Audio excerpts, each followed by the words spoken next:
What's good, YouTubers and YouTubettes? This is JBsports back again with another one.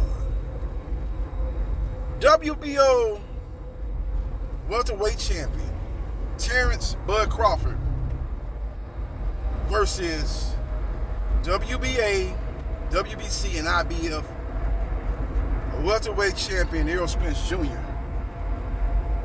The fight that did not happen, that the fans were in uproar because Terrence Crawford walked away from negotiations and instead fought David adversary in a fight that was on a BLK Prime startup boxing app. And the fight did piss poor numbers, make no mistake about it. Miss me with the fact that you got people out here like Rick Glaze out here saying that the fight did good numbers. The fight did piss poor numbers. How could it do good numbers fighting on a startup, obscure app called BLK Prime, which, by the way, is no longer doing business in the sport of boxing? They tell you all you need to know how that fight did. That fight did great. BLK Prime be probably gonna put on another event. You look at the fact that Adrian Broner, aka the Can Man, he sabotaged with BLK Prime. He said they promised him a whole lot of things. They fulfilled very little. So he had to move around. Now he's with Only in America, Don King. We'll see how that goes. I don't think it's actually gonna go too well either for AP, because Don King is yesterday news. He's on the outside looking in the sport of boxing nowadays. He has no TV network deal, minimum fighters. The best name he had before he signed AB was Macaboo, who lost to Obadu Jack on the undercard of Jake Paul versus Tommy Fury. With all that being said, Crawford versus Spence is DOA.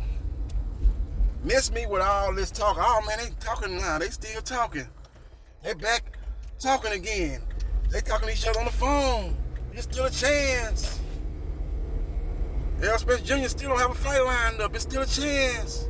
Terrence Crawford don't have a fight lined up. It's still a chance. We still might get undisputed. Never mind the fact that the WBC ordered Errol Spence Jr. to fight Keith Thurman. So if he's going to stay at 147, he must fight Keith Thurman. Anything else will be uncivilized, because if he fight Terrence Crawford in the WBC stand on business, they going to strip Errol Spence Jr. Make no mistake about it. Same could be said for Terrence Crawford. If he fights Errol Spence Jr., the WBO will strip him because he's mandated to take on Alexis Rocha. Now, Rocha, about a week ago, announced that he's going to bypass the Crawford fight. They were supposed to be in negotiation. I don't think they went anywhere with the negotiation. The fight was going to purse bid. But Rocha ain't ready. His team know he ain't ready. Oscar De La Hoya know he ain't ready.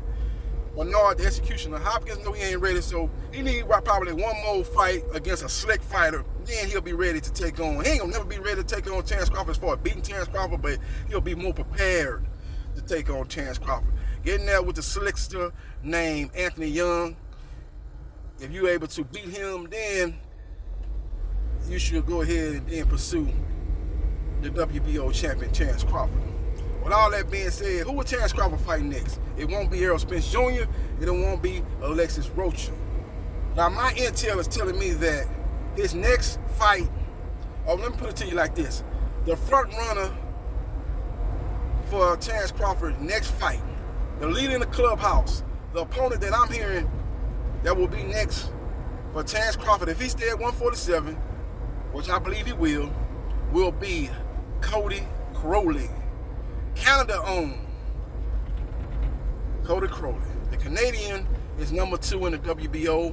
Again, Rocha has bypassed his shot at Crawford. He was the mandatory. He's going to instead fight Anthony Young May 27th on the zone. So the next highest ranked fighter is Cody Crowley. Cody Crowley is affiliated with the PBC. And that's a fight that more than likely will be called, and they will negotiate. I doubt if they go anywhere in the negotiations. You're dealing with Terrence Crawford, who's used to upfront money, huge guarantees.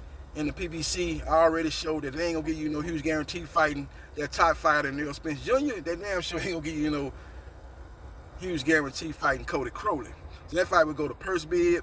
TGB Promotions, which is the lead promoter for the PBC, in all likelihood will win that purse bid. And then the PBC will put on that fight either in Canada or in Nebraska. Now, Cody Crowley is from the same neck of the woods as John Pascal. Pascal has had several big fights in Canada. He fought Bernard Hopkins there. The first and second fight was in Canada. You had Adonis Stevenson, aka Superman. He's had big fights over there in Canada. He fought Chad Dawson, who was a pound-for-pound fighter at that time. So they've had big fights over there. But it don't seem to me that the Canadian people have embraced Cody Crowley like they embraced John Pascal and Adonis Stevenson. Now, those two fights were promoted or managed by Yvonne Miguel. What's his name? Yvonne Miguel. He's a prominent promoter over there in Canada. Cody Crowley is with Al Heyman and the PBC, who don't have the same connections in Canada. But still, if you're a draw, you're a draw. They can make it happen. Just like they made it happen for other guys that were draws in their hometown. With all that being said, in all likelihood, since Terrence Crawford has shown to be a good draw in his hometown of Omaha, Nebraska, that will be the most likely destination for a Terrence Crawford versus Cody Crowley. Maybe Cody Crowley and his team will push back and say, nah, we don't want to be fighting this guy in his backyard because we're not going to get the benefit of the doubt if the fight goes to the judge's scorecard. But Cody Crowley, you're not finna outbox him no goddamn way. The only way you win that fight if you try to either knock out Terrence Crawford, which is Slim and none, and Slim that just jumped in the cab, or you can knock him down multiple times and dominate him. Now, I like what I saw out of Cody Crowley in his last fight, because going into his last fight, he was known as a guy that likes to fight off the back foot, a slick, technical, fundamentally sound fighter. But in his last fight, he brought the pressure. He showed a different side of himself as he came forward. What didn't mind taking some shots to get within range. He didn't mind coming through the front door unannounced. And he was able to win that fight in a different style, a different fighting style that he's done in his previous fight. So that's a good move by him as far as showing he's a more versatile fighter than he was getting credit for going into that fight. So we will see what happens, and we will see what transpires, but we're not getting Crawford versus Spence. That is DOA. I told you this months ago. People still clinging to the hope that this fight somehow is going to end up happening. It's not happening. People doing videos saying, oh man, this fight's going to happen, man. This fight's going to happen. Look, Rocha, he's taking another fight instead. He's the mandatory to fight Crawford. They let you know that the fight is happening. No. What's changed in the last 8 months? PBC still ain't going to give Crawford the guarantee that he's looking for. You think that that's changed? You think the PBC said, okay, you right, bud, you right.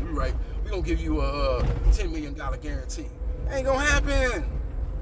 Ain't nothing changed. That fight he did with David Adversary, those numbers was piss poor. So it ain't like he said, oh man, I did 500,000 fighting Adversary, so give me my goddamn $10 million guarantee, we can make it happen. I done showed you that I'm a pay-per-view draw. I done showed you I'm an attraction. Nah, that wasn't the case.